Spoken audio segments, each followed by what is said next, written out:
What's up, everybody? Welcome back to another episode of the BREWtally Speaking podcast. I am your host, John, and this episode's guest is the returning Ray Hawthorne of himself.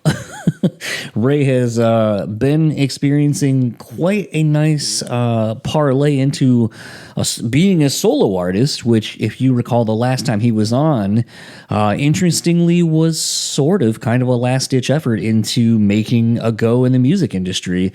And not surprising, honestly, is that it's been doing really well for him, because I think if you remember from the last time, and if you don't, I'll just kind of paraphrase, essentially Ray was kind of getting a little, I don't want to say burnt out, but just was probably feeling a little bit stagnant with the North Kingsley thing, with some of the members obviously having other projects and things being more important. North Kingsley obviously just kind of fell by the wayside, and Ray obviously still had a lot to give and wanted to give, and music being a passion of his, and more so I would say kind of like the revival of emo, or that like kind of late 90s, early 2000s scene of bands like The Used and like Taking Back Sunday and a lot of those kind of bands that melded different genres together.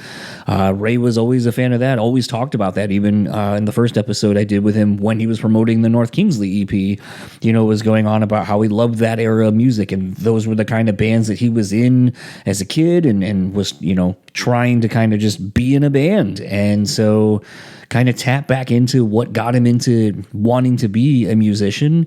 And lo and behold, he found success on his own. And again, like I said, it's not surprising that he would find success. He's very hardworking and very dedicated.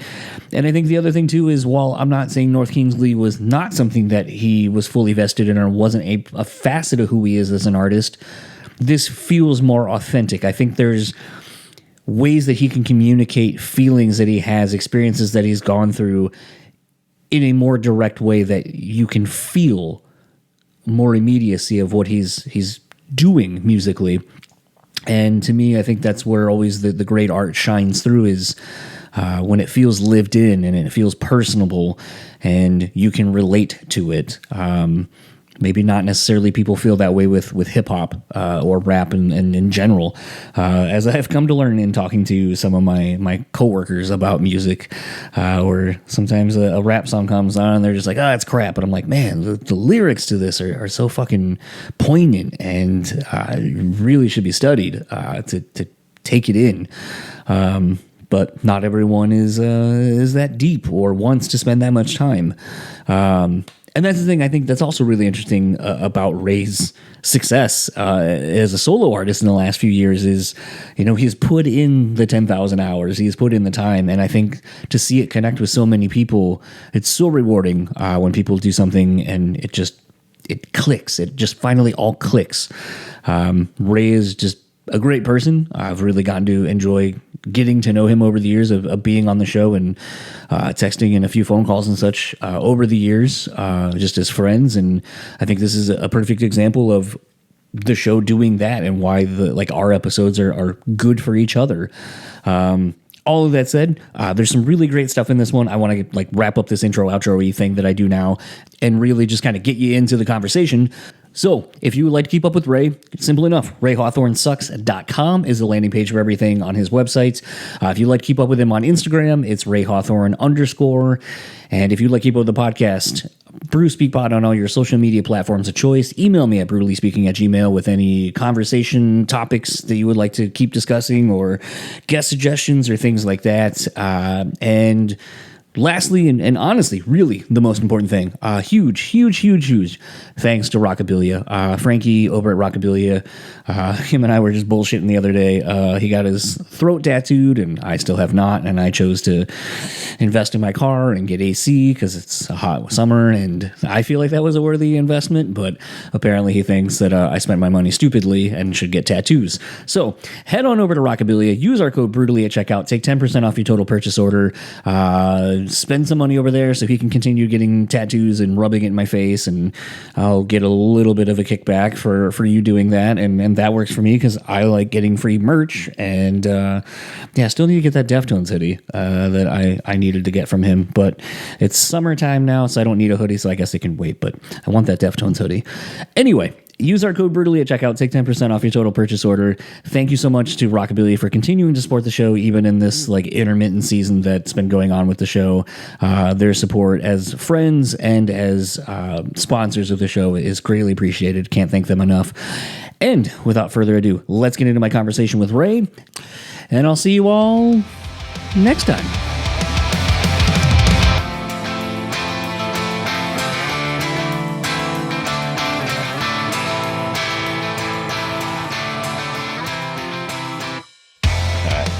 All right, there it goes. Yeah, I watched. I thank you for letting me finish him because I knew it was going to be tight to get through the time that we were kind of shooting for. Yeah. And I was like, oh, whatever. Like with credits and stuff, I'll probably and I basically did. It was like really about 10 minutes late, which is still 4 minutes earlier than when we were originally going to do this. But what did you think? It's a weird movie, man. So so the first things first, I guess, spoilers for a movie that's been out for a hot fucking minute. Yeah. My first thing, and I texted my wife because she's out camping right now, and I was like, because I've been holding off on watching it because she's like, I think I want to watch this. And I was like, I knew there was going to be a horrible sports injury. I knew it was going to be some bone fucking thing. I figured it'd be later, not in the first 90 seconds of the actual movie where his knees popping out of his fucking shit. Yeah. And I was like, fuck. I knew it was gonna happen, but gross. Those are my worst things. I can't stand compound fractures and stuff like that. Okay. And I usually can spot them a mile away, but obviously that one you're like, already when's the Super Bowl? Not gonna happen. And then it did. But it was crazy because that movie, and I feel like a lot of, and I know Jordan Peele didn't direct it. I know he didn't write it. He kind of produced, he's a producer on it. But even still, it has a lot of the things that make a Jordan Peele movie. It's highly the visuals are very striking. Even if you think the movie sucks, you can't be cinematography was on fucking point. The lighting and everything was great. Just great iconic shots throughout the whole thing. The use of lighting, and even as weird as this is, something I thought was really cool and I kept gravitating toward was a lot of textures in the movie. So when they're running in the desert, which normally would be very just hot colors or sweat or whatever, they're wearing those textured almost amphibian type body suits. Yeah. So it gave it a texture that contrasted everything that was around it, and it looked visually weird. Obviously, with a lot of the Jordan Peele movies, and especially with this one, kind of striking a balance between what I'm assuming, just having literally watched it, I feel like it's kind of multi-layered with religious iconography. I can't fucking say the word iconography. That word I'm trying to say. Iconography. There we go. Yeah, I got you. But it's almost you could almost say we build sports people up to this level of fame that puts them at a god. They keep talking about family over football, football over family. It's God football or God family football. For me, it's football family God, and then the ascension of you become this thing. You're the GOAT. You're bigger than. Which in religion, you're supposed to sacrifice everything for the greater good of God, for it's what you do. It's the sacrifices you make to get that eternal life afterward, which is the ultimate championship of sorts. So to kind of have all of these things that are riding in and of itself with so much metaphors and stuff where you're and being big into sports and having played sports and all this stuff, it's man, it's a lot to take in. The only part I'm not really sure of what the fuck happens is literally the end where I'm well, now what? Which to me, they should have just used the end of Finding Nemo when he's just after everyone's dead, he just sits there and he's now what? Yeah, man. I saw this movie 2 months ago, probably. Okay. It was on Peacock. And I was I wanted to go see it in theaters, and I didn't end up making it out. And I saw that it showed up on Peacock, and I was like, oh, check this out. And yeah, I agree. It's shot really well and it's edited really well. But I came out, I was like, what the fuck was that? It was the craziest movie. And I think they even did a different ending because, they swapped the ending from the one that we actually see. because I end up looking it up online, being like, what the fuck is going on here with this movie? And correct me if I'm wrong here. It ends, he like kills Marlon Wayans and comes out of the tunnel, and they're like, we're gonna anoint you the next guy or whatever, and then he's like, fuck all you guys, and he kills them all, right? Is that what happens? Again, spoilers, because he finds out that this has been all predetermined. It's all been his dad sacrificed everything, and this was all set in motion forever, like when he was a child. So when I was looking it up online, I believe that I read initially he just sort of like takes the contract and turns into the guy, and then I guess that didn't test well or whatever, but so we just go full gladiator mode with it. Yeah.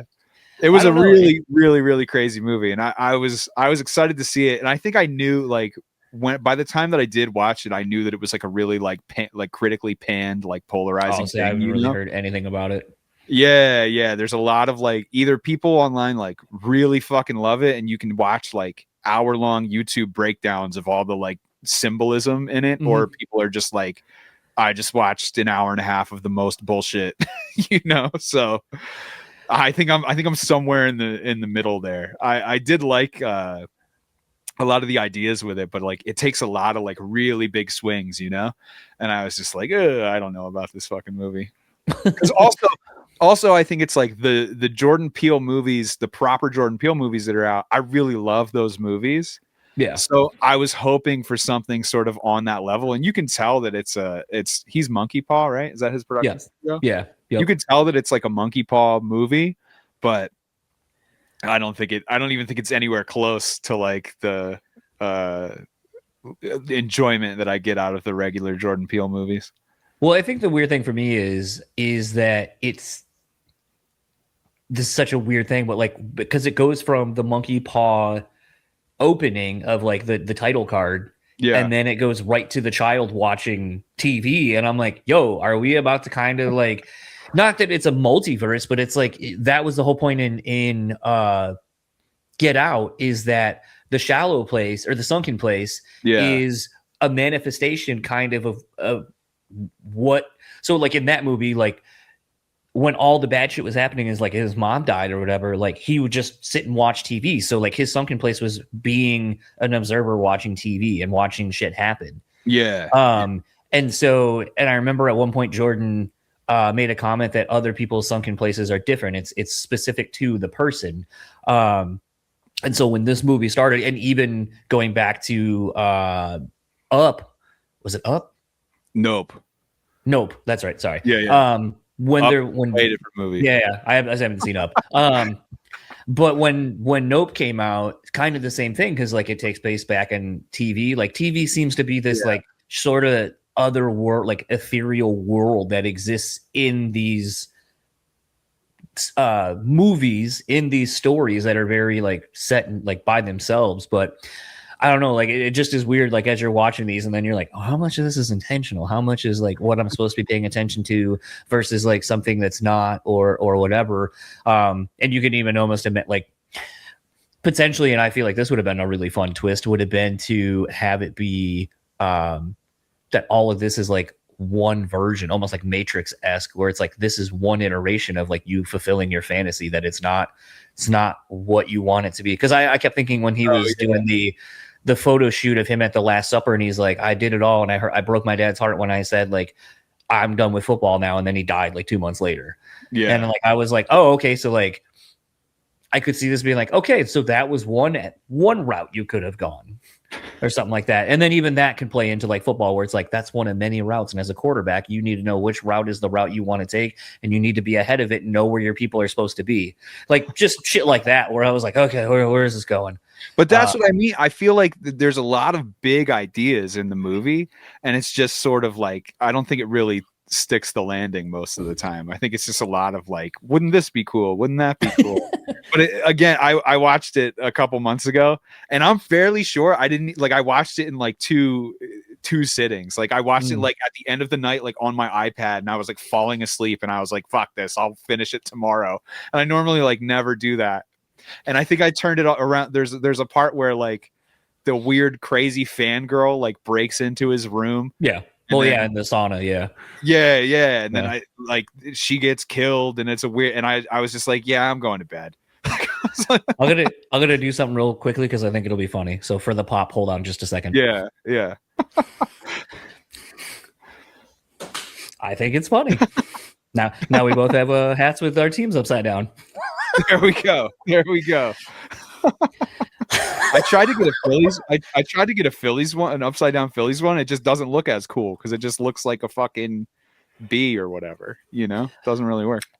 Yeah, I almost ended up wearing because nerding out about hats and stuff like that. So obviously Braves fan. And what's really funny is they came out with this for the Usher hat. So on the back, it's got the piece up, A-Town down. Oh, whoa. But on the snapback version of that, which I fucking hate snapbacks, all around here, it's got like the piece up, A-Town down, and then it's got like the fucking other hand on each side. But and I was like, why wouldn't you do that for the fucking fitted? Like, make one for both. So I have a snapback that I wear that I hate because I don't like snapbacks, but it's like, it's a cool hat. This is the fitted version of it. Are you from Atlanta? No. Okay. Well, I'm from Delaware. Nice. I'm from New Jersey, so that's not far from there. I'm still in LA, but I just bought a house like just south of Atlanta. I'm going to move there in like a month. Okay. I might have to hit you up. We're probably trying to come down in a couple months. Oh, yeah?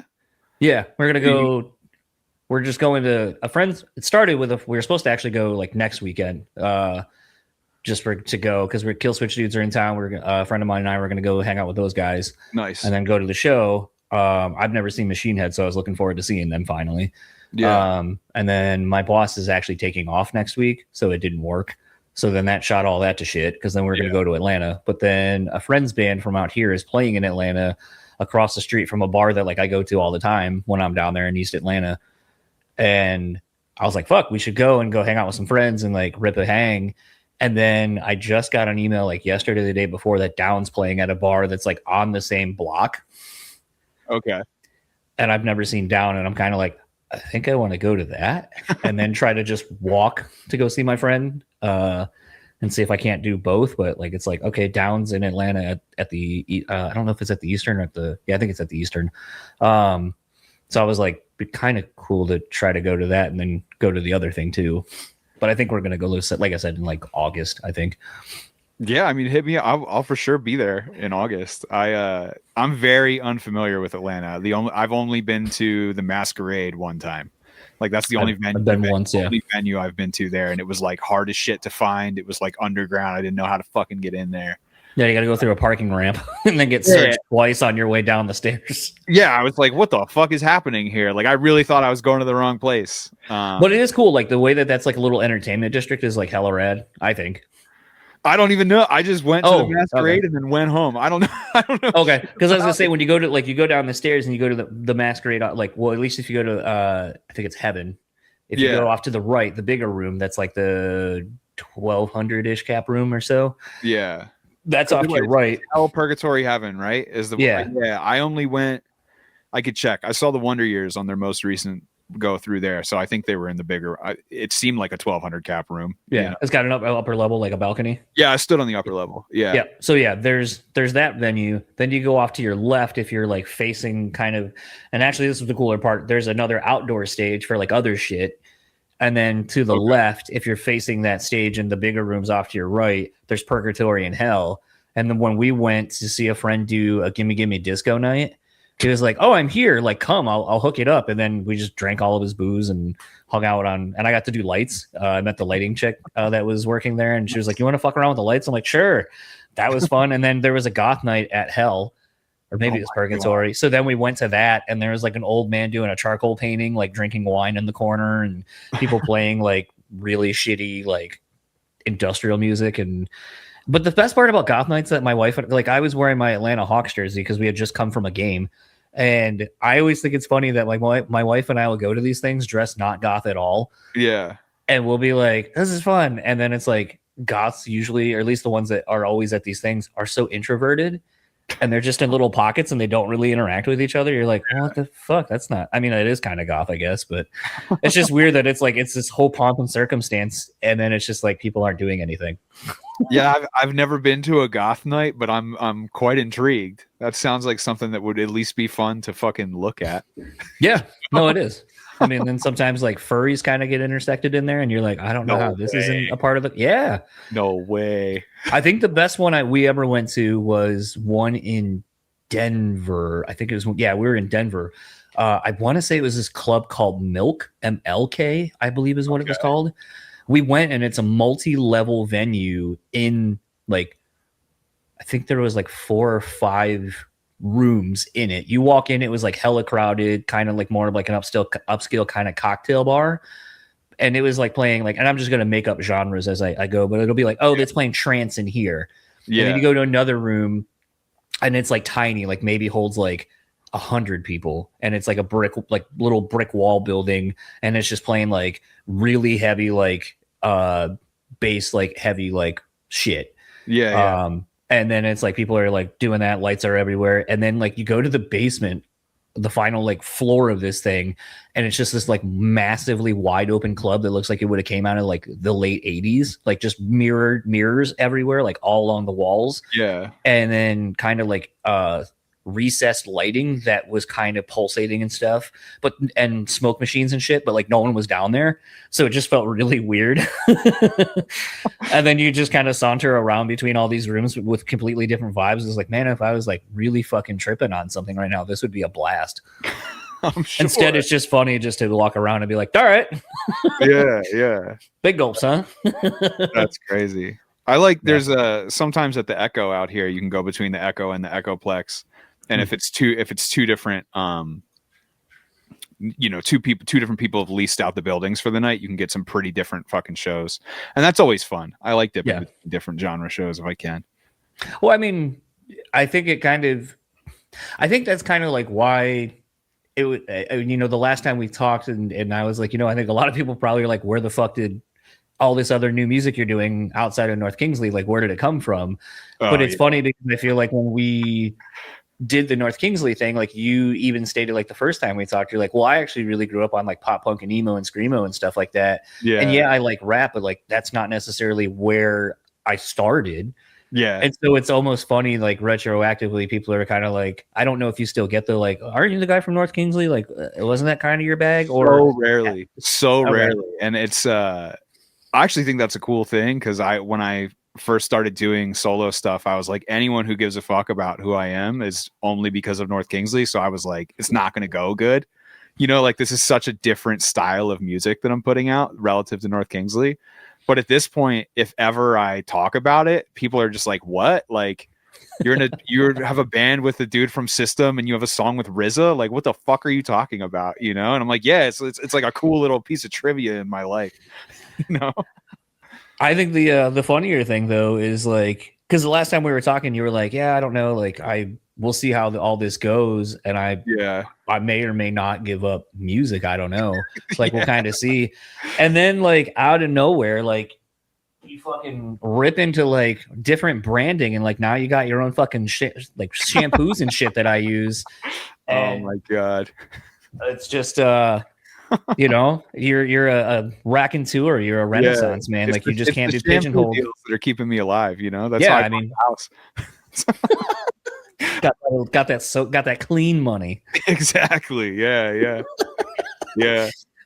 Sorry, that was a pre-built-in bit that I ran by Ray like forever ago. I was like, I have this shampoo. I totally forgot about that. I knew you were going to forget about it. Like once you busted out the shampoo bottles, I was like, oh shit, I totally forgot about this. It's good. Yeah. Yeah, I think so. I mean, I was high and showering while I thought of it, and I was like, that's funny.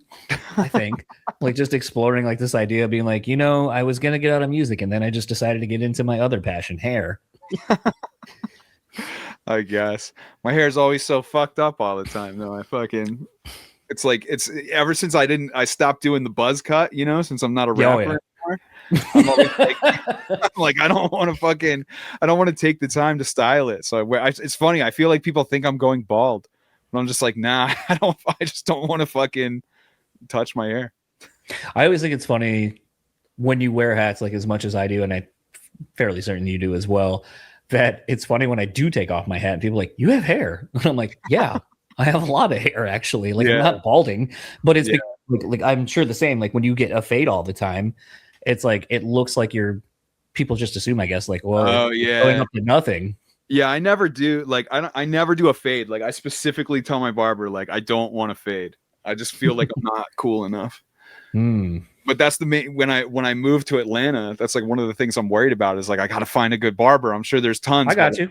But like, I really need the rec because I get my beard and my hair done at the same time. But like everywhere I look up, they're like, we do the best fades. And I'm like, I don't want to fucking fade. You know? I will say this: you're gonna have the same experience I did because I had the same thought when I was going. I was like, "Oh, I want someone that'll do a proper fade." Found a spot that we were staying near over in Little Five Points and booked an appointment. I will flat out say, without being malicious in how I'm saying this, it is a black barber. It's a black barber shop, right? Yeah, and you're gonna be like the only white person that probably goes in, and you're gonna get stared at. But like my guy will hook it up. He'll clean you all up, make you look real nice and good, and it's worth every penny you spend.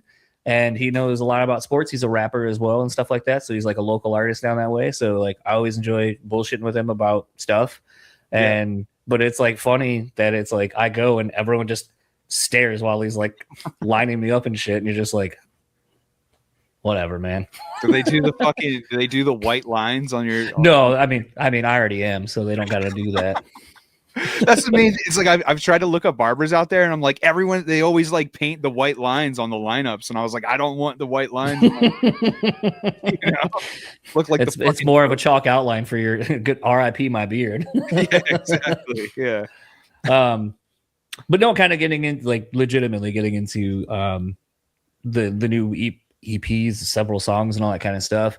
You know, I think it's funny. Like I said previously, you were like, I might give up. No, I don't know. It's totally and true. Then the irony is it feels like, you know, I think all the time you hear all these stories of people being like, I was going to give up and then blank happened, whatever blank happens to be. So kind of catch me up, walk me through, like, take me through there, man. Like what happened? Like, yeah, you know, I mean, it is true. I was, when I first started putting out solo music after North Kingsley, I was just sort of like, I've been doing this my whole fucking life and I don't have too much to show for it. Like there's like a lot of cool shit on paper, but like, you know, it's a tough life being a musician. And I was just like, if this doesn't work out, this is just going to be like my swan song, you know? So I'm going to put out an EP of like all this, you know, there's going to be like a metalcore song and like a pop punk song. And I'm just going to rock. And I was more surprised than anybody that just like, as that kept progressing, it got bigger than anything I'd ever done, you know? So I think the fact that, you know, within a year of doing the solo stuff, I was able to pay my bills like exclusively off the money from the solo stuff. That was like, well, I can't stop now, you know? And it's only grown since then. And like I said, I'm more shocked than anybody, but this year is the first year that I stopped doing weekly releases. Because I think that was a major thing that made me gain a lot of traction, was just sort of like gaming the Spotify algorithm, where it was just like, I'm going to drop every week. And like, if you keep listening to me, then you'll keep doing it. And then, you know, Spotify royalty is only so much, but if I'm getting this many songs out, then that increases the amount of money you can make off of those royalties. And I felt like at the end of last year, I had built up enough of a following that I could probably chill out and just do like a proper studio album and roll it out over the year. And so far, so good. Everyone's stuck around and I'm pretty excited about it. Yeah, that's where I'm at with it. Now I'm shopping the record. It's all done. So that's like a cool thing. Cause like I said, I'm moving to Atlanta in a month. So I have pretty much all of my releases ready to go through the end of the year. And right now we're just trying to find a home for it. You know, got a couple places I'm thinking about taking it. And I think it's cool enough just that like people are interested in taking on the record. I think that says something in itself. So we'll see. It just depends on what the numbers are, you know? So out of curiosity, let me, I guess, peel it back a little bit for myself to kind of then ask the question. So as I've kind of have been talking to you, like texting a little bit and setting all this up, like, you know, I think I made the comment, like, yeah, I don't really know where the show is in my life currently. Like, I don't know if it's kind of on its way down. I don't know, like, if it just is how I'm doing it now, where it's kind of a quality over quantity kind of a thing is sort of where I'm at with it to fit into my life as it exists now. But what gets interesting is, like, when you're kind of thinking about being done, like when I was thinking about, like, okay, it's done, whatever, is there kind of a thing in place? And I kind of started doing, as I kind of called it, like making the final preparations. I was like, all right, I'm going to try to go out with a bang. I'm going to try to get some of the people I've been after for a while, and just kind of, if I'm putting it to bed, then like I want to be like, okay, like I don't have any more bucket list people. There was no one else I wanted to talk to. I got everyone that I actually wanted to have on the show at some point. So I got it. I did it. Thesis interview? No, it's not. But it's a thing where it's really weird to kind of start thinking of something that has meant so much to you and start thinking about what does the end look like, and how you're going to kind of wrap it up, and then kind of the reconciliation of like, well, then what? Who am I now?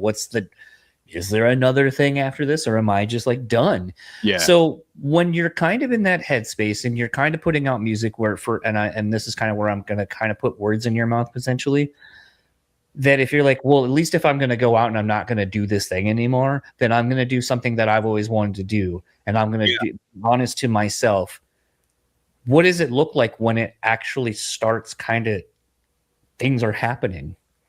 Like when you're already mentally like, I'm done and I'm ready to be done and out. And then it's like, shit, it's pulling me back in. And it's almost like the vulnerability and the honesty and everything is kind of what breaks you through, maybe. Yeah, it's interesting. Because I think for me, like when it did start working, I got more stressed than previously. I was like, did you, sorry to cut you off. Did you believe it was happening? Like, could you believe it? Well, that's what I was getting. Like, I think when I got like my first, like, I don't know, fucking 25,000 monthly listeners, right? Which is like a pretty low number of monthly listeners relative to like successful musicians, you know? Mm-hmm. When I got there for the first time, I was like, I don't know, fucking 25,000 people. Like, is this even real? And I'm like on the back end looking at the data. I'm like, no, this is a prank or some shit. Like someone is botting my shit or something, you know? Like, I think it took until like the first time that someone like got my fucking signature tattooed on their arm that I was like, all right, fucking, I think this is pretty legit, you know? I think, I was really looking for ways that it was wrong. And I think that comes with the amount of struggle that I had to get to a place where it did start working out. Like, for example, if I was, 19 years old and doing the numbers that I am right now, you couldn't tell me fucking nothing. Like I would be like, I would just be like, I'm the king of the world. Yeah, exactly. I am him. Like, I'm the king of the world. Like no one's stopping me, you know? But being like significantly older than 19, I'm just looking at it like, how do I keep the fucking wheels on and how do I keep paying my bills? Getting to the point where, like I said, we just bought a house in Atlanta. Like that's a huge fucking thing to be able to do on a musician salary, and obviously I'm not making enough money to buy a house in LA. You know what I mean? Like I live in LA, but like just to be able to get to a place where I can like live off of my music, I think that's what I'm looking for. But yeah, to bring it back to what we were saying, I was in so much disbelief that anyone cared about my music that I'm like looking up fucking think pieces about me on Reddit and being like, what are what is r/pop punkers saying about me? Like fucking what is even my last album before the one that I'm working on now is called Ray Hawthorne Isn't Real, because I had like read this thing online that someone thought I was just like fucking AI music. There's no way that he's putting out songs every week. Like this is clearly all fucking AI music. And I was just like, no, like I responded to the Reddit comment. I was like, hey, what's up? It's me. No, Like I'm not AI. I'm a real guy. But like I thought that was funny, so I called the album Ray Hawthorne Isn't Real. Yeah, man. I don't know. I think it took like just enough like online discourse and people hitting me up in DMs and telling me like what the songs mean to them. And to go back to what you said earlier, it's like the honesty and the vulnerability in it is definitely what broke through, because I just started writing shit about like all these like really dark moments in my life, which is also something that I couldn't have done at 19 because I didn't like go through being an addict and having to get sober and like all these like toxic relationships and like ways that I had wronged people. So I wouldn't be able to write about things like that, but yeah, it really took like hard evidence that real people are actually listening to my music for me to believe it, like when we did the album release show last year and like people I didn't know came out and like rocked out and moshed and like screamed all the lyrics at the top of their lungs and like took pictures with me and asked autographs. I was like, holy shit, this is real people. That should be the next album, is The Fans Aren't Real. Ray Hawthorne Fans Aren't Real. Yeah, exactly. So I know when I had you on last time and like the first couple of songs, or the first EP, I think it was going to become, but essentially it was just a collection of singles, had come out. I think I had kind of asked you about like what goes into kind of branding, because now instead of being a part of a group, and kind of even jokingly, you're like, well, I was a rapper, so I had to keep like my fade up. I had to look a certain way to project what presumably you and or the group knew had to be presented to be what it was. Yeah. Adversely, I feel like the last time I kind of asked about that, you're like, I don't know, I'm kind of figuring it out still. I feel like you've kind of figured out what your branding is, but how long did it really take for you to kind of figure that out though? I feel like looking back on it in retrospect, I can now be in a position where, let's say I'm doing like a photo shoot or a video or something, and I could go like, that is me or that's not me. Like when you first asked me that question, I for sure was just like trying shit out. But I think it came from a place of just doing things I thought were cool, right? So like even if you look at all my artwork now, it's like I got like a graphic designer to come in and do like a cohesive set of artwork for like the year's releases, but I was like, you have to still keep it Muppets though. Right. Like I think to me it's like there's nothing for the Muppet thing, for example, it's like that has nothing to do with my music in any way, but strong branding. It's strong branding, and it's just like I love the Muppets, so like it just feels authentic to embrace things that I like, even if it has nothing to do with my music. And I think shit like that is what matters to me. It's like I think I should just like dress authentic to me and fucking do artwork authentic to me, because the music and the lyrics in particular are like as vulnerable as I can get. So yeah, that's the best way I could put it. Well, it's interesting because, and ironically, using where we started this conversation as kind of a launching off point, or a piggybacking point, really. But it's interesting because I feel like it's that duality, I think, of how you present yourself. And it's what I think all interesting art does, is it's not a single thing. It's multifaceted. It's multi-layered, like people are, and good art is. It makes you think. Yeah. I remember when you came out with the Elmo, not Elmo, Muppet, whatever. I don't know, for legal reasons. But it's a thing to me where when seeing it, it was interesting because it gives this vehicle for something that's so serious, but it presents it in such a way that it's kind of not. That it almost softens it's like the Trojan horse of like you think based on the video the song is going to be this, and sonically maybe it is, but like when you really sit there and start listening to it, it kind of fucks you up a little more, because you're like it almost, and speaks way more about me. It reminds me now, like I had an experience. This is so weird to say that I kind of thought of you retroactively. So when I had my foot surgery, I spent a lot of time in hospitals as a kid with a cleft lip and palate and a bunch of other stuff. Yeah. So I have a lot of memories of just hating hospitals, hating doctors, and all that kind of stuff, and not dealing well with all that. And something I always hated was like uh, the pictures and such of like puppets or like Sesame Street or Pooh Bear or things like that. Or they would play like when you're like, I to this day hate Mary Poppins and a few other movies that were just on a cycle in the children's hospital that I had to watch. That was all I had.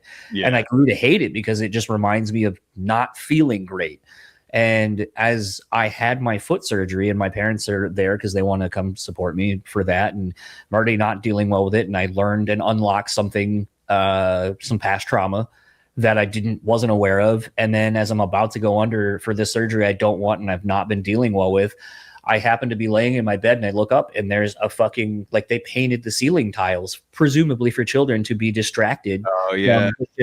And I just started losing it. Like I was just crying because it took me back to that. Ironically, sometimes watching some of your stuff and listening to the lyrics itself, it gives me that same feeling where it's like, man, the shit that you're saying, like because I'm old too and I've gone through shit, like I know those feelings, but it's also one of those things that when I see some of the imagery that you use, I'm like, I fucking hate that you use this imagery because it also makes me feel that way where it's like the thing that's supposed to make you feel innocent, or when you were a child and you were innocent and the world was supposed to not fuck with you in some type of way, or that like you had that innocence that like I'm reminded of how quick it can be taken away through so many different factors. And that's where my head goes when I see a lot of your stuff, where I'm just like, I kind of hate it because it makes me feel uncomfortable in my own shit and my own insecurities. But ultimately, that is exactly what you are doing yourself.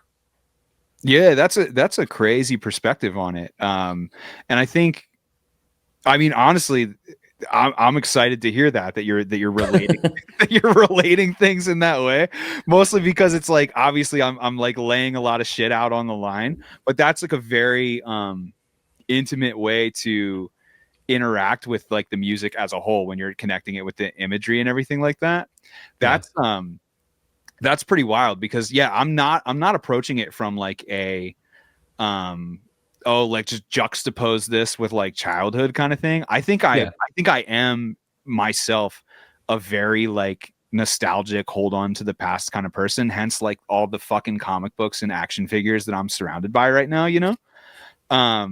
So on some, like on a subconscious level, it's interesting to realize that is what's happening. You know what I mean? I'm putting these like really adult thoughts into these like really innocent situations.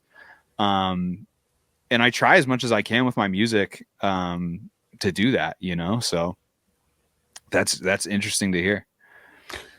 Yeah, that's why a lot of times I don't really like talking about the thing, because then I'm going to project my own shit in some way, shape, or form into it. But that's what it's for, though. No, you know what I mean? I know. You know? But it's weird I sometimes feel like it gets weird to do that on this, because it almost feels like I'm taking your thing and I'm making it about me. No, bro, no. Just being like, it's your thing and we should talk about you and you're the guest and like all that stuff. Like that's where I get in my own head about how much of me do I present.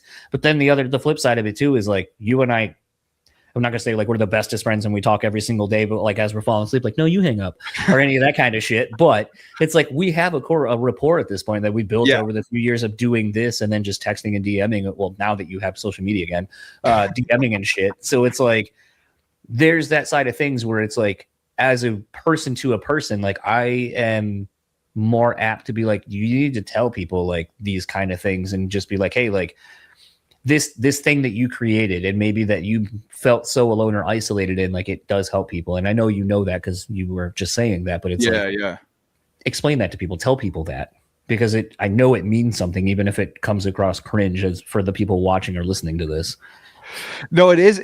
It's the realest thing. It's like, you don't want to be that guy who's like, man, if my music can help one person, then it was all worth it. You've heard that a million times, but I'm telling you, I respond as much as I can to everyone who reaches out to me, because people will send me the craziest shit sometimes about like what they're going through in their life and how, you know, X or Y lyric has helped them through that, or whatever song has helped them through that. And it'll be anything. It'll be, you know, I'm going through a breakup or I'm trying to get sober, down to like this one guy sent me a long email recently because I have like an email blast that goes out like whenever I release new music and things like that, and people can respond to the email, and I get the email responses.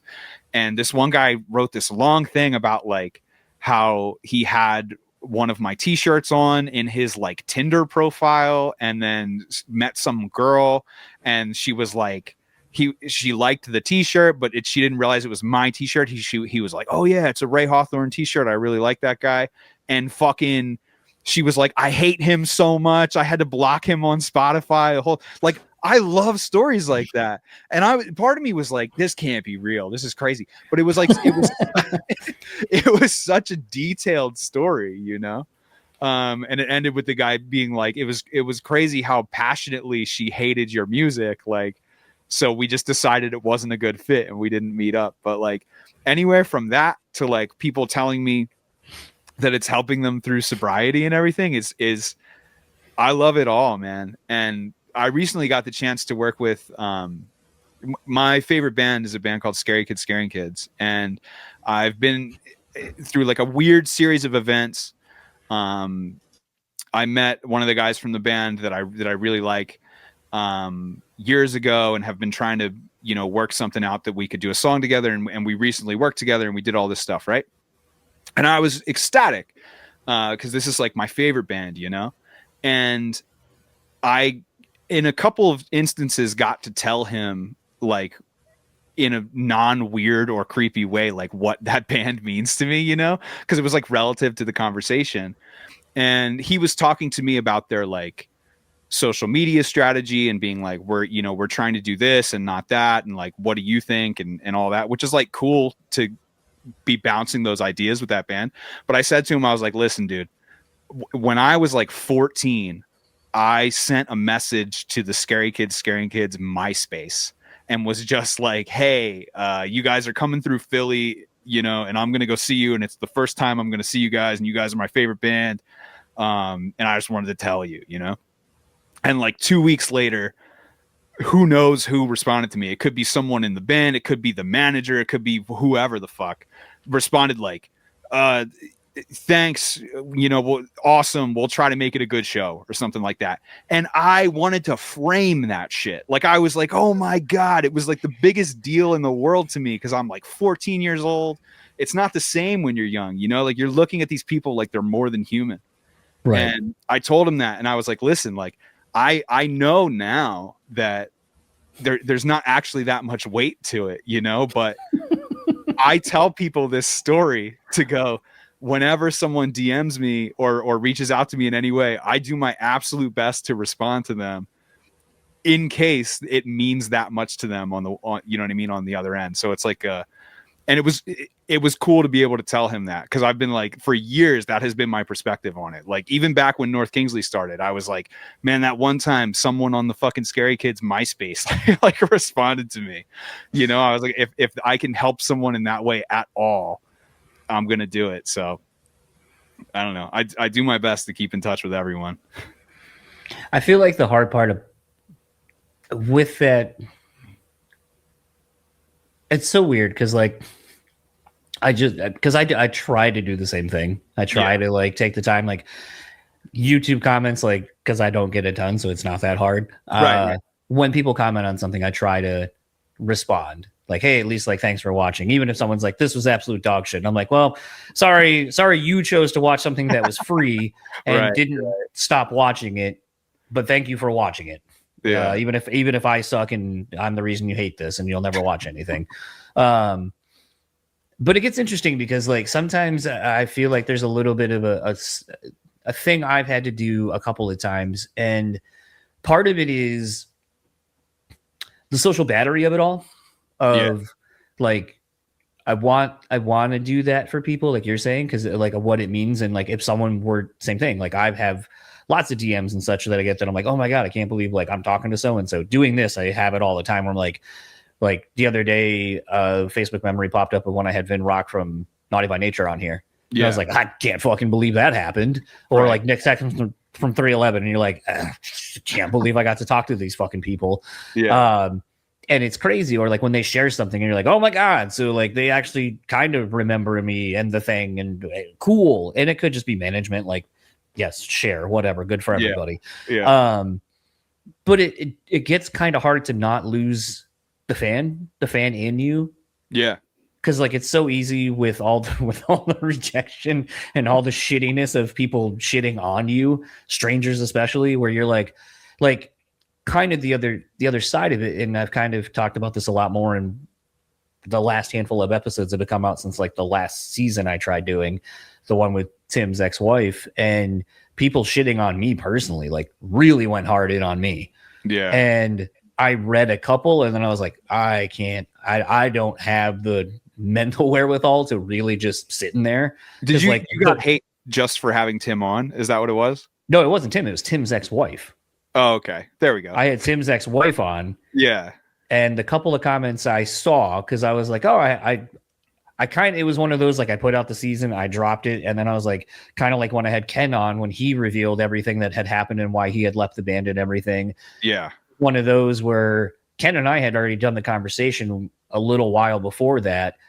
I was going to sit on it until some other stuff was ready to go. And then Ken was just like, drop it right now. And I was like, okay. And then I dropped it. And I remember just being like, I'm just going to go, I'm turning off my phone. I'm turning off everything because I know what's going to happen. And that was never really the case. Granted, the one with Danny was kind of more of that. Like there was because of the Ken thing, her and Ken being friends, kind of having gone through the same trials and tribulations with the same person, but yeah. Danny in a way more extreme thing. And she shared a lot of the stuff that she wanted to talk about with me to show. So when she brought something up, it'd be like, I actually saw that video. Yes, I saw that thing. I saw this text thread. I saw these things. Yeah. It was really tough. And even some of the things that she said in there was just kind of hard. And again, making it personal. It's like my mom was abused. I found out when I was younger, like by the guy she was married to before my dad. Yeah. And so it's like kind of hard not to, and, I think everybody, they always have that statistic that it's like probably like 1 in 3 women has suffered some sort of abuse of some kind. Yeah. And I definitely have been with a lot of women who have gone through those things and have told me their stories and stuff. And it's like, kind of to your point, if that 4-hour conversation and Danny having the strength to talk about everything she went through and this being the platform that she chose to do it on, and to kind of help maybe somebody else, if it helps one fucking person get out of a bad relationship, like job well done. Yeah.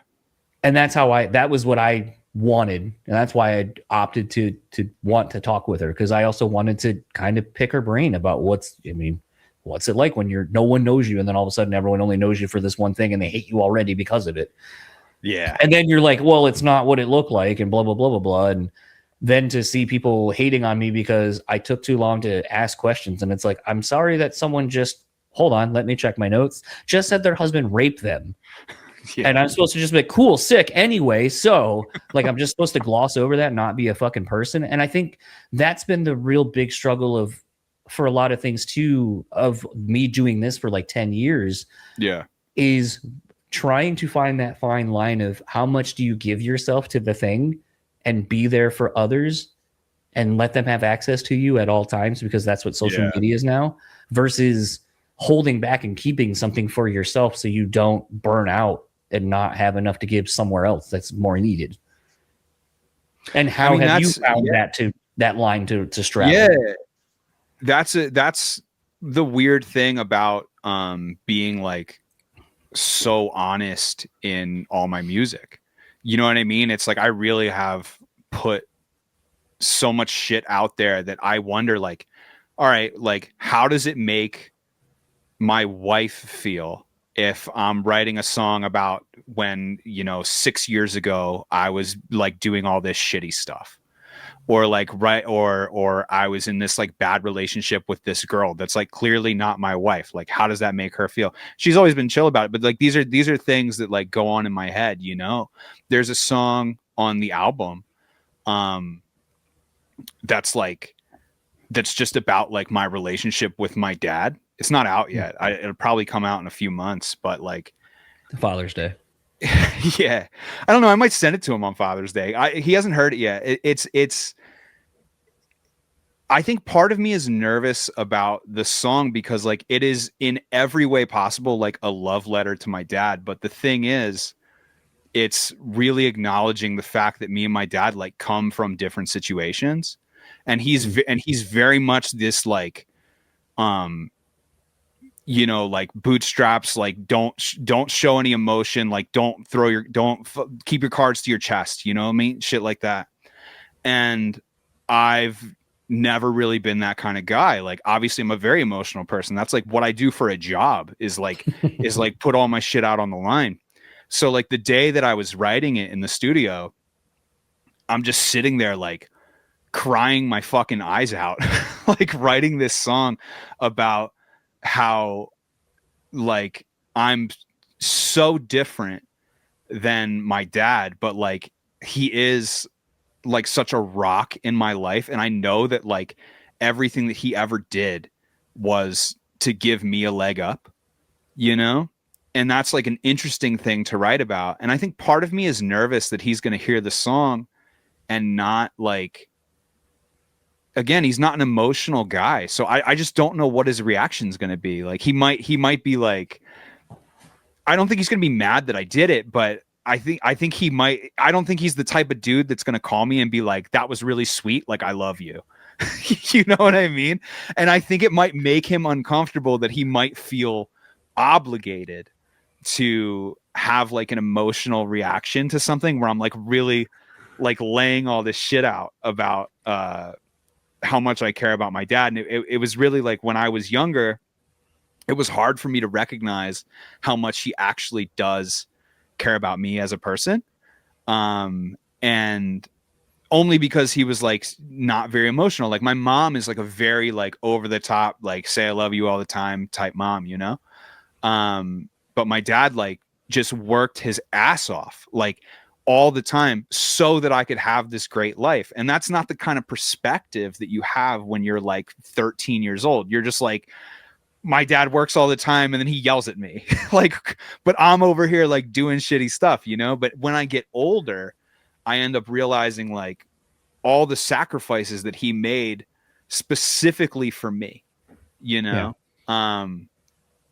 And so as far as like vulnerable songs that I've written, that is one of them that I am like, is this like oversharing, you know? It's not like I ran it by my dad. It's not like I was like, hey, like, I'm going to write this song and I'm going to put it out to the world that, you know, 100,000 people are going to hear this song. And it's not like I say his name or anything, but it's like, it's clearly about my dad. And 100,000 people are going to hear this song where I talk about like, maybe I didn't always recognize it, but like, I know how much you care about me. And like, I actually fucking love you, dude. Like, I think that might make him uncomfortable. I don't know. But like, to me, I'm sort of like, I'm just out here bearing all my shit all the time. And sometimes I wonder, like, is there a line where it's not okay to do that to the people in my life? You know? Is it, you know, I can think of even, there's a song on my first album, Ray Hawthorne Sucks, that's specifically about a friend of mine from high school.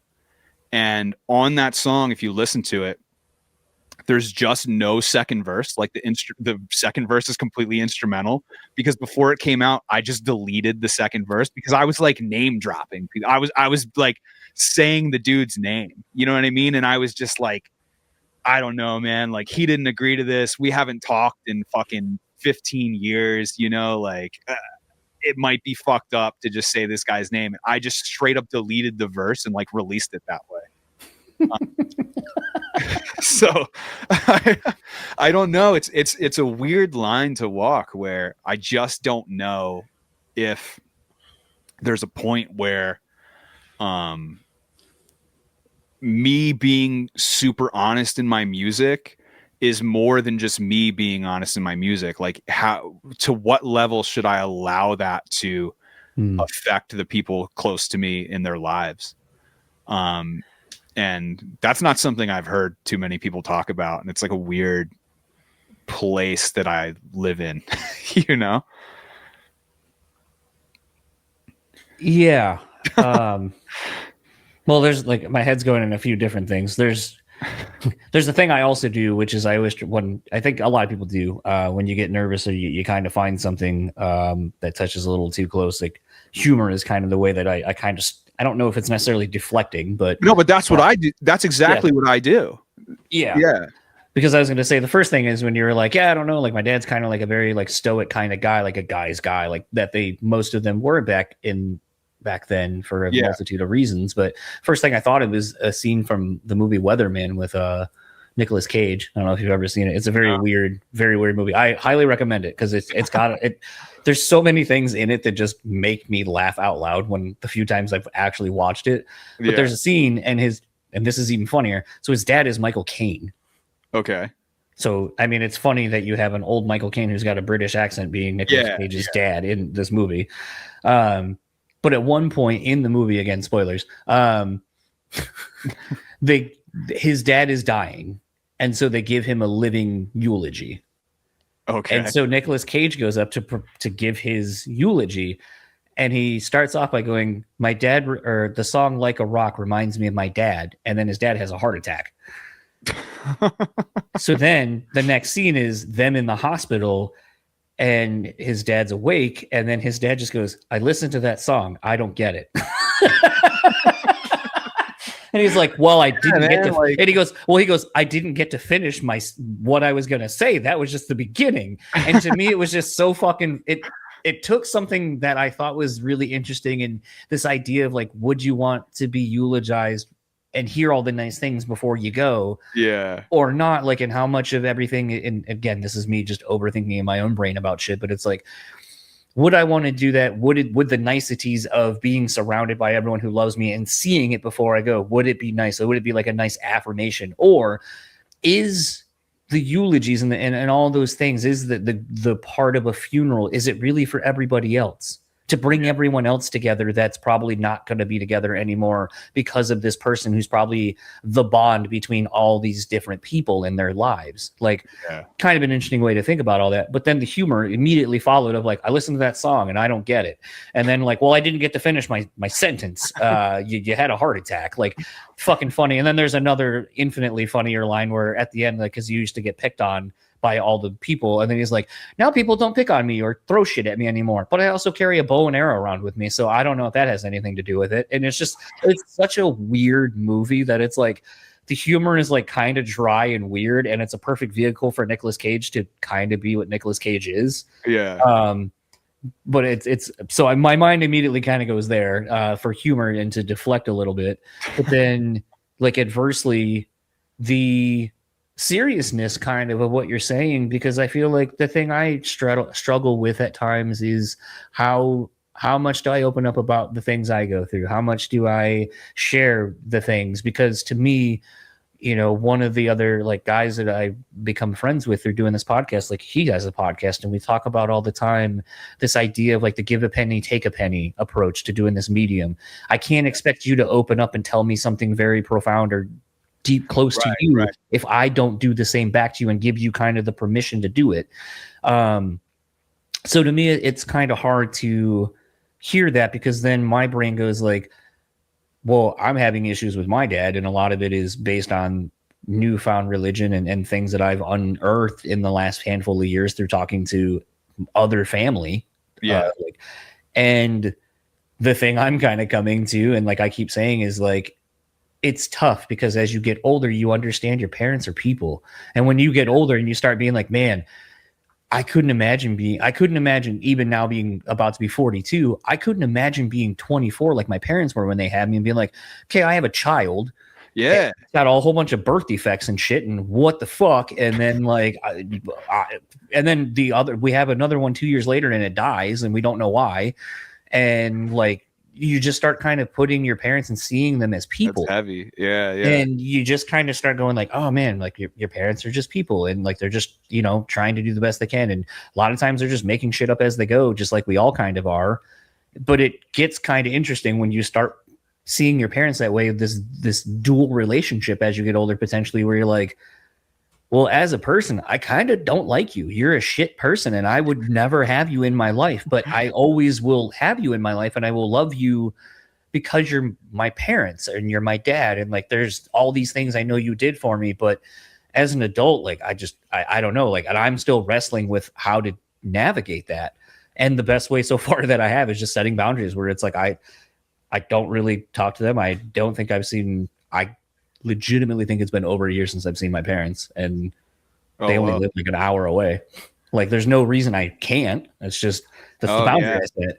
So it just gets weird. And then the irony is like I've talked about my struggles with that, and as I've gone through things, and I have had people reach back out to me going like, I'm going through this with somebody else or something, and I didn't know that other people felt this way. I didn't know that people struggled with these things too, these familial relationships and how they navigate them, and you know, the fact that you can just put it out on a public platform. And I'm like, yeah, but I also know that presumably my dad doesn't fucking listen to this. So like there's almost kind of this weird thing where it's like, is it almost like I feel free to say the things that I can't say to him because I want him to stumble across this. And it's like, here it is, dude, all laid out for you.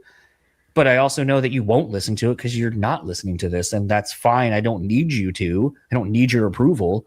So it's like this weird, it's this, I don't know, but I also don't want to deal with the repercussions of that either. So it's kind of like this dual life. So that's honestly where my brain went when you were talking about deleting a whole verse and writing a song, and you're not sure how your dad's going to take it, because like indirectly that's what this show has turned into for me in the last year, like 2 years or so, is like it's kind of me exercising the things that I'm going through and just being brutally honest about it, because I don't know any other way to be. And it's weird. Some people shit on me for it. Some people are like, oh, it's refreshing to hear somebody else say that they're experiencing this, because when you go through that, and I think when you're like how you and I are, where everything is precious and you just hold on to all of it, and you're up here and you're in here all the time, that you it's hard to kind of navigate the thing that the creative outlet we choose. Yours is music, mine is this, but it's hard to know where that line is, and wondering what are the casualties as a result. Yeah. Well, I'll say, I mean, it's not like I'm your family member, but I particularly enjoy coming on this podcast. I think this is like the third or fourth time we've done this, because not every other podcast I do, but sometimes I'll go on a podcast and it's just like, tell me what your inspiration on the record was. And like, you could tell they haven't even listened to it. And fucking, I always try, as someone being interviewed, to not just give the standard, like fucking every band being like, well, this next song is actually the most personal I've ever gotten, and I've progressed as a musician. It's always the same shit all the time. And I think it's really fun coming on here because it doesn't feel like a really strict interview. And because you do, to me, I feel like you're a really personable guy, and it's personable because of the fact that you are talking about your own life and your own experiences. And that's the reason. It's not like I fucking text with everyone I've ever been on a podcast with. You know what I mean? So like, from my perspective as someone coming on, like, I think it's a really positive thing about your show that it's sort of like, I know that coming on, it's just going to be like a fucking hour-long conversation, and not necessarily just some like strict interview, which, like, as much as I try to make those fun when I'm on them, they just end up being like stale, you know? Well, as the other thing I'm really bad at, and I will do, is thank you, because I'm bad at taking compliments. It just, I don't know. It's so weird. It's so weird. Here's a fun thing I'll throw back at you. I don't like, I guess because I've always felt not good enough, or like that I like the cliche thing of like, oh, I was never like the popular kid. I was never like the least popular kid. I was always like kind of like middle of the road, got along with everybody because I was into so much different shit. And like you said, like I know, because I know a lot of different things, I'm personable to a lot of different people that maybe it wouldn't seem like I could or should be. But the interesting thing is about that is, I think because like I've never been someone who takes compliments because I never know if, like, I know when they are genuine, but like a lot of times it's like, well, are you just saying that? Like, is it just a faux nicety? Like, I just hate weird forced social interactions or like doing something like to the point. This is like how kind of, I guess, neurotic I am with some of this stuff of having attention that I don't feel is justified or warranted. I told my boss at work the other day, don't have everyone sign a birthday card for me.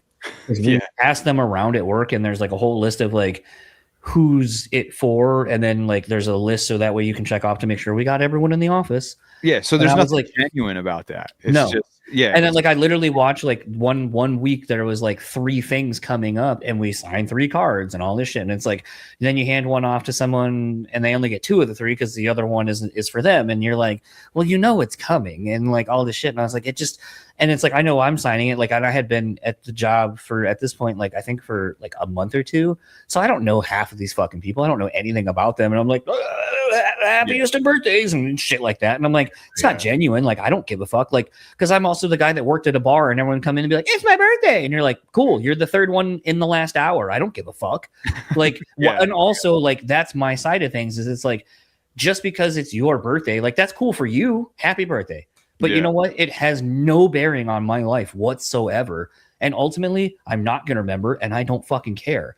And I don't, and that's the thing is like, I don't need to placate you when I have no history with you and I have like, we literally are no one to each other. And because you have that perspective, you don't want them to give that because you know they would just be placating you as well. Yeah. Yep. But then the irony, my boss is like, yeah, that's totally fine. Can we still get cupcakes? And I was like, yeah, cupcakes for everyone. That's fine. I probably won't eat one, but like, it's so weird because like my way is like, I just don't want that awkward, because then what I don't want to is like, and I know it's still going to happen is I just don't want the people coming that I don't talk to then try to have this like faux conversation about my birthday and all this stuff. And it's like, I don't care. It's another day. It literally is another day. Yeah. And like, it's just so weird that it's like, I don't know if people go that far out of their way to not make things about themselves, but then also do something like this where you make it sort of about yourself. It's a weird existence. I relate to that so much because I'm very much like, don't make me the center of attention. Like, don't look at me. Don't talk to me. But like my whole job is being look at me. Yeah. Like pay attention to me. And I'm loud and shit. And it's just like, I don't know, like to somewhat the same degree, like there's never anything that will mean as much to me as a complete stranger who has no skin in the game telling me that they like my music. Cause it's like from the time I've been 13 years old and like writing songs, it's like my family and my mom and my friends are all like, wow, you're such a good musician. But it's like, no one gave a shit. And it's, and obviously like, I know that those feelings are genuine, but it's colored by what they know of me as a person, how they feel about me as a person. Like, I'm not saying my mom didn't actually like my songs. She probably liked them more than anyone else in the world, but it's colored by the fact that she's like loves me as a kid. Right. Yeah. But if there's someone with just no skin in the game, that's like, wow, your music is really helping me get through the day, when the other side of that coin, they could just as easily be like, fuck you, I hate your songs. Like, and it wouldn't change the way that they feel.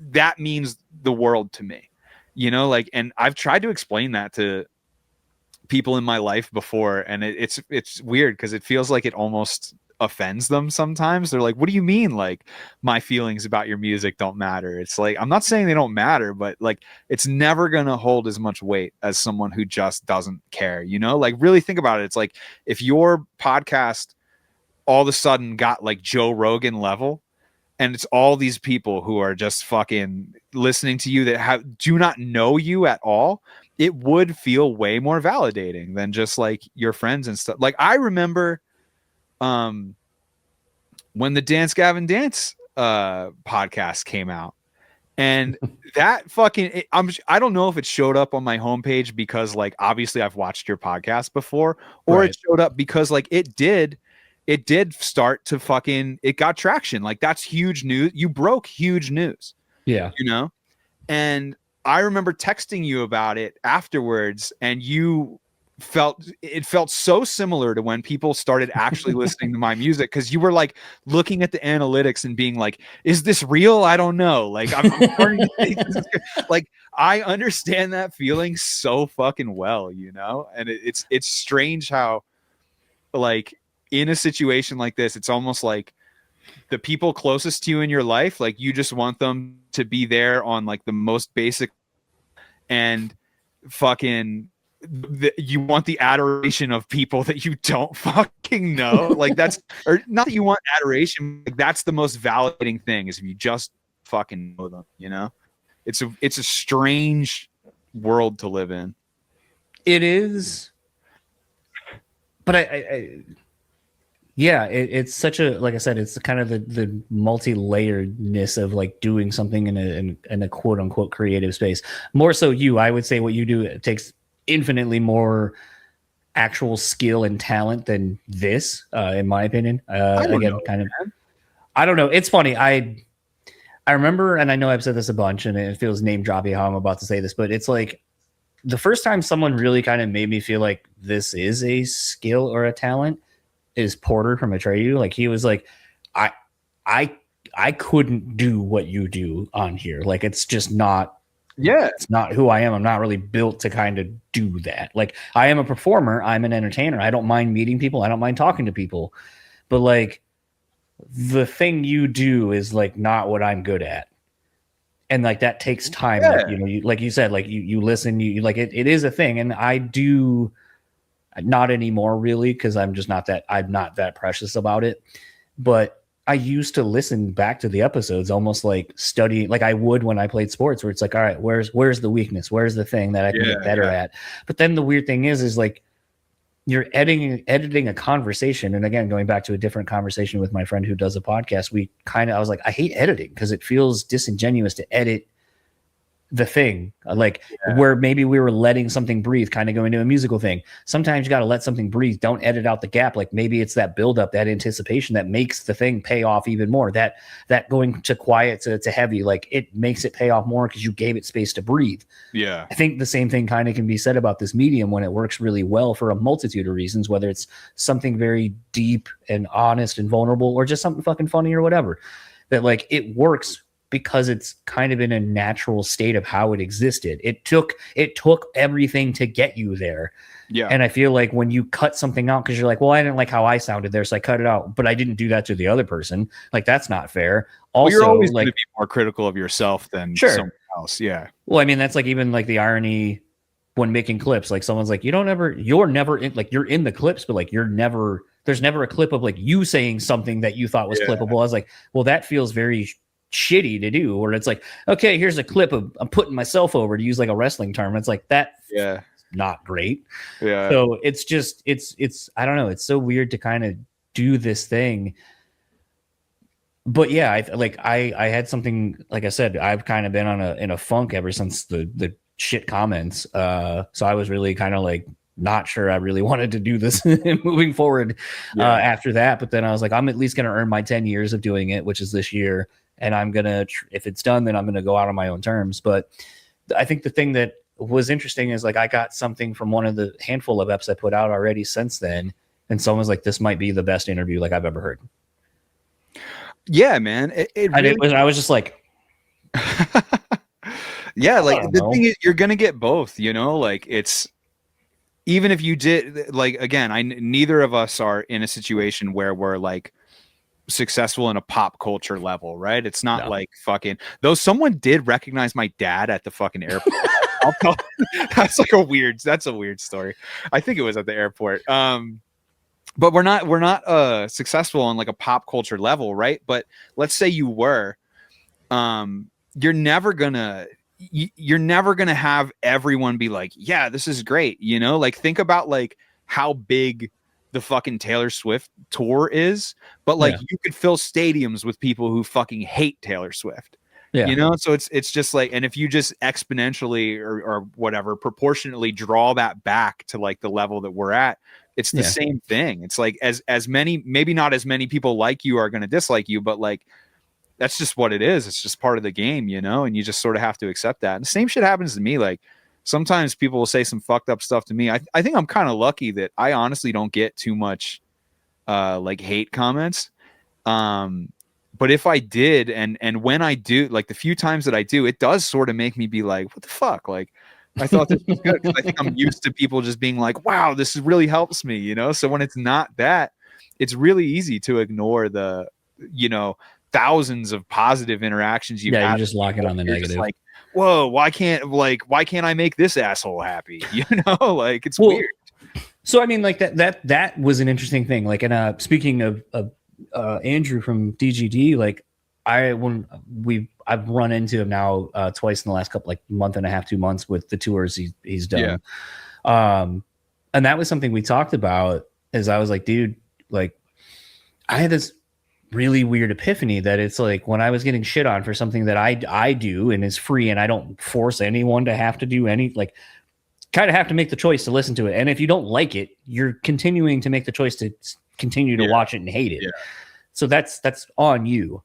But the thing, like I said, is I was like, you know, I spent a lot of money on all the gear and like the software and all the like the monthly bills and all this other stuff. And you put this thing out and I go, and I had this epiphany after everyone was shitting on me where I go, how does anyone ever put anything out? How does anyone ever want to stay creative when the reward is strangers shitting on it and shitting on you? And then you're like, cool, so fuck me, I guess. Like, I'm never trying. Like, it's weird that anything ever gets created. Like, you know, we were talking about a movie where it's like you said, there, you can go on YouTube and find an hour's worth of like an hour-long breakdown of why this film is really great. And then the next video will be suggested and it's in 2 hours of why this movie sucks and it's the worst thing ever created and everyone's a piece of shit that even touched it.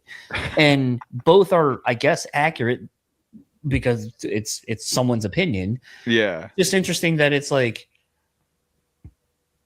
I guess because I know so many creative people and people who have done things to make a livelihood, there was something, I don't remember if I had gone to therapy at this time or no, I hadn't at this point for the reference I'm thinking of, but I just remember thinking that it's like, if you just stop for a second, and I think most people's natural mentalities is to find something negative. Like we're going to fixate on the negative first. But if you just stop for like a second and just think about how you're about to approach something and you're like, oh, I'm about to give this like negative energy. What can I do to change that perspective and just see how differently everything goes? Like 2 examples. One time I got fast food, opened my food, it was all wrong. And I started to do the thing I think all of us are going to do, which is, man, what the fuck? Like my food's all fucking wrong. I'm going to walk up, like how fucking hard is it to make a goddamn burger? Blah, blah, blah, blah, blah, blah, blah. Yeah. And then I stopped for 2 seconds and I thought about it because I had worked in fast food and I was like, it's not going to get me anything because the person's just going to match my attitude. So then I walked up and I was like, hey, I'm really sorry. Like my food wasn't correct. And then all of a sudden the lady's like, I'm really sorry. And let me fix it for you. And da, da, da, da, da, da, da. And it was interesting that just taking a second, taking a beat, changing my perspective on this thing. And instead of just being misplaced anger or whatever, approaching it with a little bit more humility had a way better, easier interaction. A second one I'm thinking of is like, I was actually getting this tattoo while some friends were on tour on my couch. And we were watching this movie, Blood Sand or something like that. Never heard of it. It's like a shitty, like obviously D-horror movie. That something's killing people on the beach and they're all stuck in it. It almost boils down to like Tremors where they're on the rocks and they got to figure out how to get around to get to safety. But at one point, like the band and everyone was like, oh, this is the worst piece of shit I've ever fucking seen. Oh my God, this is so fucking awful. And like, yeah, it wasn't great. But then I go, I mean, you of all people, like you guys should understand, like, think about this. Someone had this idea. They wrote a screenplay. They went to financiers. They got money. They paid people to make this movie. It then got such distribution that now it's on Showtime. Granted, at like 10 a.m. in the morning, but like whatever. It's got distribution. And people are probably not making much off of the royalties off of this if they have any. But like this thing was just an idea that someone took all the way to this point and actually paid people to be a part of it. Yeah. Why shit on it? I feel that. I totally feel that. And it's weird because I think I'm like a born hater, right? Like I'm like the most hater in the world. Like I love to hate on something, but I'm a it's weird. shoo-in for player hater of the year. Exactly. Yeah. Like I fucking like I love reality TV for that point. Like I'm like, look at this asshole. Like, you know, why are they doing that? But like, oh, here's an example. Like my uh publicist Eder, um, it was my birthday recently, and she got me a cameo from one of the guys from fucking Love Is Blind, the most recent season of Love Is Blind. And he was just this like huge asshole guy on Love Is Blind. His name's Alex. And he was like always like lying to this girl and talking about how he used to play D1 soccer, but he doesn't have a fucking job anymore. I don't know if you've watched Love Is Blind. I'm like a reality TV fucking junkie. You and my wife. So she gets me a cameo from this guy, and he's like, man, happy birthday, I hear you have an album coming out, that's cool, like all this shit. And I think to this myself, and I said to her, I was like, what a weird life it must be to know that every time someone buys a cameo from you, like it's specifically because you're an asshole.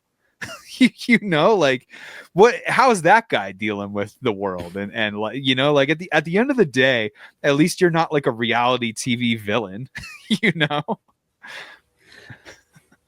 I speaking of cameo, I just came up with this idea for a friend. So my friend Matt is the drummer for Train and does a lot of like studio musician work out in LA. But what's interesting is like I booked it for Train, or is it no. like Train? It's been like the last like right. He does like the last album they put out. He has songwriting credits. Okay. Like it's like him, Pat, and like one other person. So like okay, he's like in with the songwriting and stuff like that. I think I'm just But he's been in the band now for like 10. Yeah. He's been in. It's basically Pat. It's like a solo band with hired musicians essentially, but they're the same musicians all the time. Which now Butch Walker is in that band, which is awesome. Whoa. Yeah, I saw him the last time, and there's a guy with a ton of tattoos, and I was talking to Matt after the show. I was like, should have seen my face when I was like, is that fucking Butch Walker? I was like, can you get him to come on my show? I would love to talk to Butch. He's like, I'm a little intimidated by him, honestly. He's like, I would be too, but I would still try to talk to him for 10 minutes for an episode. But it was interesting because like I had booked a tour for a band that he was in way back in the day out in New York. And we were discussing after that tour was done, he sent me like a postcard with Gary Busey. Like we were just sending Gary Busey shit to each other. And so like that's been our running thing for ever since that tour is like Gary Busey like postcards or like, hey, I just found this, like your family misses you, and it's like the photo of all the Gary Busey faces on the family. Like I sent him that when he was in the middle of a tour, like I texted it to him. So like that's kind of our thing. And then I had the idea the other day because something popped up and came in. I was like, I wonder if Gary Busey's on there. I should get him a Gary Busey cameo for his birthday, which is the same day as my wife and I's anniversary. So I have until December. It's like $400, and I'm like, I'm gonna fucking do it. No way. That's crazy. Because like, how awesome would that be to be like, okay, we've been taking the joke like a lot of different ways, but I'm gonna get the fucking man himself to like send you and just be full on Gary Busey wishing you a happy birthday. dude, crazy story. I've definitely never told. I got drunk with Gary Busey one time, and that's awesome. Yeah, obviously a long time ago because I'm sober now, but I was like 19 years old, and I was interning at this studio, this recording studio downtown LA. And it wasn't just a recording studio. It was also, they also had like a green screen set, and basically these guys had rented a warehouse. Also, my laptop might die soon, so you might just not hear the end of the fucking Gary Busey story, and it'll be an epic thing. But I think I'll make it through. I'm interning at this studio downtown. I can't even remember the name of it, but they were shooting an independent movie. The guys who own the studio, they basically just rented a warehouse, and these were guys who trying to be filmmakers and audio engineers and whatever. And you could tell they're just trying to like monetize so that they could do their own things too. It's like a guy who fucking sells weed so he can support his own habit, you know? And fucking somehow they get Gary Busey on this movie. Terrible fucking movie. I don't remember what it's called. You could just go through Gary Busey's IMDb. It's like it's a Pick one, throw a dart at it. yeah, exactly. He's so good in fucking Point Break though. Love it. That's all I was thinking when I was getting drunk with him. I just want to be like, 2 Utah, 2. Fucking it's some movie where it's like a vignette of like 3 different short films, and Gary Busey's in one of them, and it's essentially his part's like all green screen. He's sitting at an office desk, and I'm just there, and they send me on a run to get beer because I hadn't told anyone that I was 19 because I thought it was going to be like a weird thing, and I was like, all right, fine. So I went, and like luckily I didn't get carded, and I came back with the beer, and I'm all stoked, and Gary Busey's just sitting there on the couch, and me and him put back like fucking like 6 Budweisers, man. And let me tell you, he is exactly like you would think he is. He's like weird and fucking manic and fucking like he's so crazy, and his teeth are huge, you know.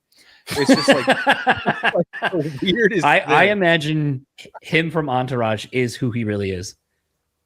Oh, I forgot. Because if you ever watch him, yeah. Like I feel like when you watch him on Entourage, like, and even the things that they do, like where he paints like drama or like puts the fucking water on Turtle, that like when they're reacting, I'm like, I don't think that was in the script. I think he just fucking did that, and they just kept rolling, and the actors are just kind of like, oh, okay, what are we doing?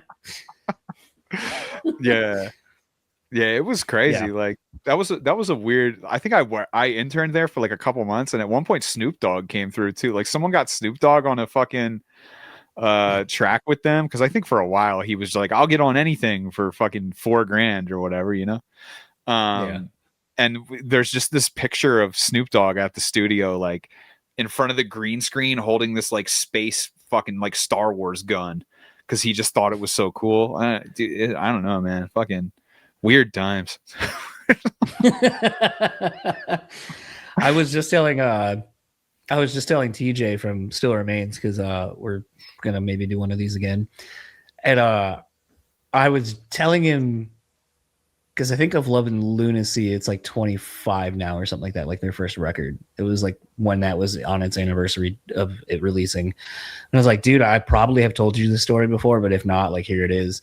I was like, dude, I was living in Lansing, and I was at a record store picking up some records and stuff, and then I found like a copy of that album, and I had lost mine or something, so I was rebuying it because it was like used in a couple of bucks, so like whatever. I go, now the crazy thing is, as I'm kind of like getting ready to check out, like there's only a few people in the store, and then you just hear a lot of whispering, and then I like look over, and the owner was like, yo, I think that's Chris Robinson from the Black Crowes. And I would like look over, and there's a guy like in a Canadian tuxedo, just all denimed out and like, you know, retro shit like he always wears. And I was like, oh yeah, I think it is. And I was like, weird, because he had just gotten a divorce from Kate Hudson, like within a week or two from like when the news dropped. So I was like, oh, it's weird. Why the fuck is he here? And again, this is like kind of really pre-internet. Like I had to go to a cafe to go use their internet, because like internet it was so expensive to have it at your house back. So like kind of put it in perspective. And I remember I actually there's an album I was thinking about buying, and then I was like, yeah, I'm going to go back and get it. But it happened to be right where he was standing. So I like walk up and I try to be like, excuse me, I just want to grab this record. And then he was like, oh yeah, not a problem. And then I was like, you're Chris Robinson, right? And he was like, yeah. And I was like, oh, that's so cool. And it was my birthday. That's the other part of this. And I was like, oh man, I'm a huge fan. Like grew up listening to like your records. I remember going on family vacations, and, you know, like, you know, first couple of records were like in heavy rotation during the trips and such. He's like, oh, that's really cool. He's like, oh, do you want me to sign that CD or something like that? I was like, oh, it's my birthday, so like it's crazy running into you, da da da da. And he was like, oh, happy birthday. You want me to sign that CD for you? And it was the Still Remains one. And I was like, no, I feel like that'd be weird to sign this because it's not yours. So like that's weird. And then he was like, okay. And then he's like, dude, like, want me to sign something? I was like, no, I'm good, thank you though. Like, I don't know why you're here. I just, you know, fan. Thank you for the music and all that stuff. He's like, oh, okay. And then I was like, why are you here? And he goes, oh, I'm playing here. And I was like, oh. I go, well, I guess you could take that big fan status and bring it right back down to here to a casual fan, since I didn't know that. Yeah. And then it was just like kind of funny, like a very weird, awkward thing. And I joke, I was like, I wish Step Brothers would have been out, because then it would have been almost like why did you have Randy Jackson sign your sword? Well, you're not going to have him sign your sword. Like, and TJ was like, I really wish you would have gotten Chris Robinson to sign our fucking record. And I was like, in hindsight, yes, 100%. I absolutely should have had him sign your record. Like, how fucking weird of a thing would that be? Like, is that who signed that? What's the one singer? Chris Robinson from the Black Crow signed this metalcore record. That's awesome. Very weird thing. Since I know your battery's about dying, there is something I kind of wanted to bring up that we haven't talked about before, because I always love finding new things. Last time it was about your sobriety that I did not know about, and enjoyed kind of you delving into that. So this one, again, kind of getting a little personal. I didn't know you were fucking married, let alone for how long you've been married. I made some post about it. Yeah. I got married in October, so it's been what's that? 6 months, 7? No, longer than that. Fuck, it's been December, January, February, March, April, May. It's been 8 months. Yeah. I got married in October. You made it sound like you've been with the person for a while. Oh yeah, no, yeah, we've been together for 5 years. Okay. Yeah, so we've been together. You're okay, because I was gonna say, like, the post made it seem like you've been married for like years. Which I was like, oh shit, like, okay, I don't know how I didn't know you were married. Like, I'm pretty observant of like wedding rings and such, but yeah, it was the thing where I was gonna say, like, how have you found? Again, I guess I got to back up to kind of work my way through the question. So I know for me, my wife, like, I love that my wife allows me to kind of do this thing. And I do mean like she allows me, because if she wanted to be like, don't do the podcast, it's time not with me or whatever. Like, she supports this thing, and she has driven me to shows to go do interviews when I didn't have a car and so forth. Like, she's kind of the person behind this that is not front facing or anything. But I always think it's kind of interesting to kind of think about this thing that you do, and having a partner that's probably a part of it in some way, shape, or form, whether you realize it or not. How has it been for you to kind of navigate that with your person? It's great, man. So she is always like super encouraging of going forward. And then it's like we've been together the whole time that I've been doing any type of like solo music. So obviously I came out of North Kingsley, so it's not like I was starting from zero or anything, but like for this project, she saw this go from, where it started to where it is now. And she's an actress herself. So I am always encouraging her, like, the way that I'm getting after this, like, you should get after this on the same level. So I think it's cool that she's like in a creative field, but also not like, it's not music. I feel like if we were both musicians, like if we were both musicians, or if we were both actors, I think there would be a lot of like comparison.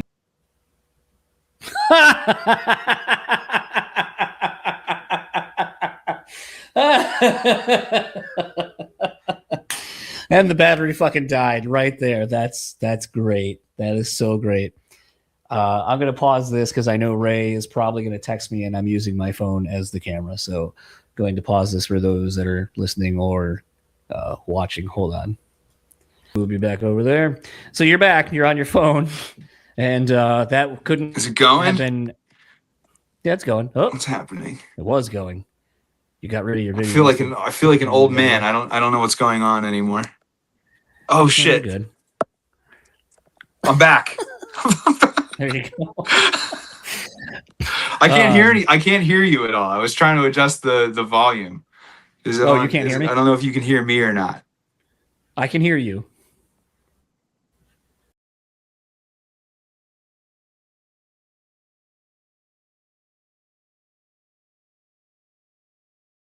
Hold on just a second. But I figure this will be a funny enough outro.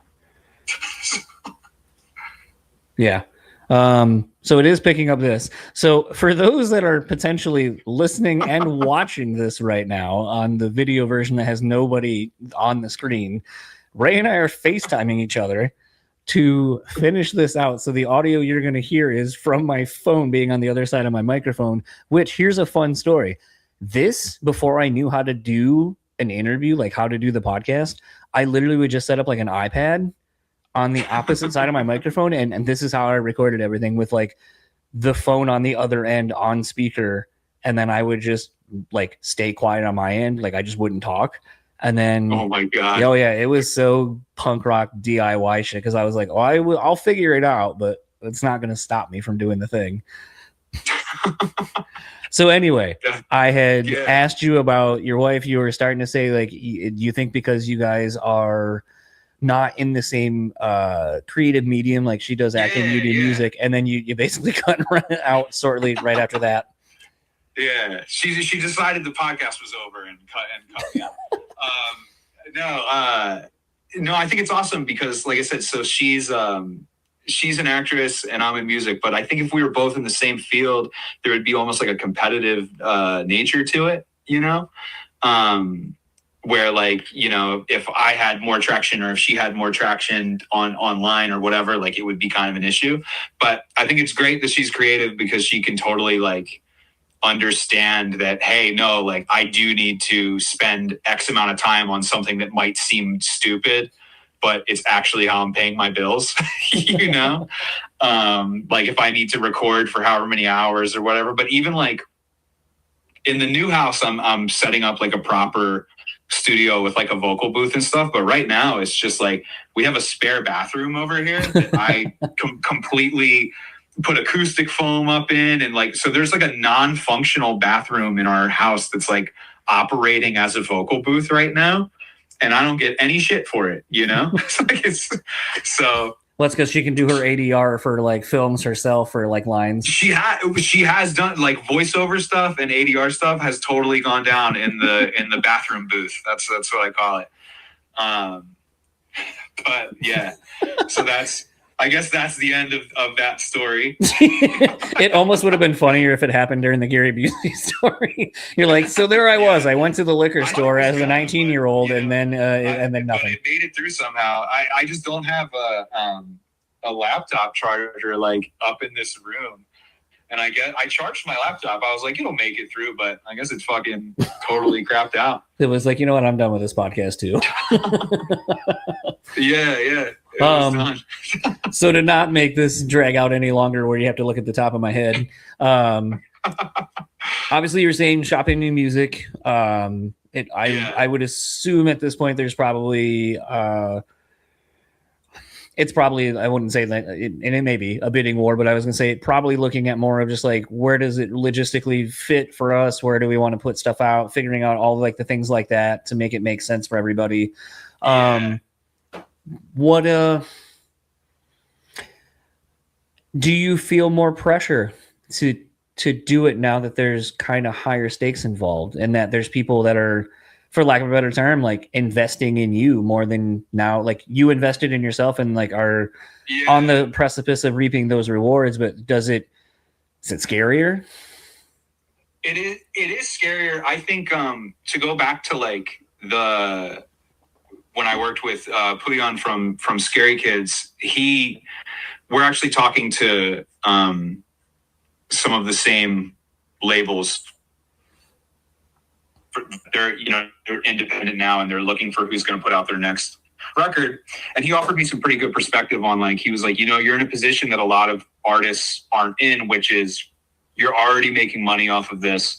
So you can sort of look at what you're bringing in right now versus what the offer is and weigh, like, is it worth it? Like, let's say you take a hit on money, but you get like a bigger machine behind you, and then potentially you make more in the future.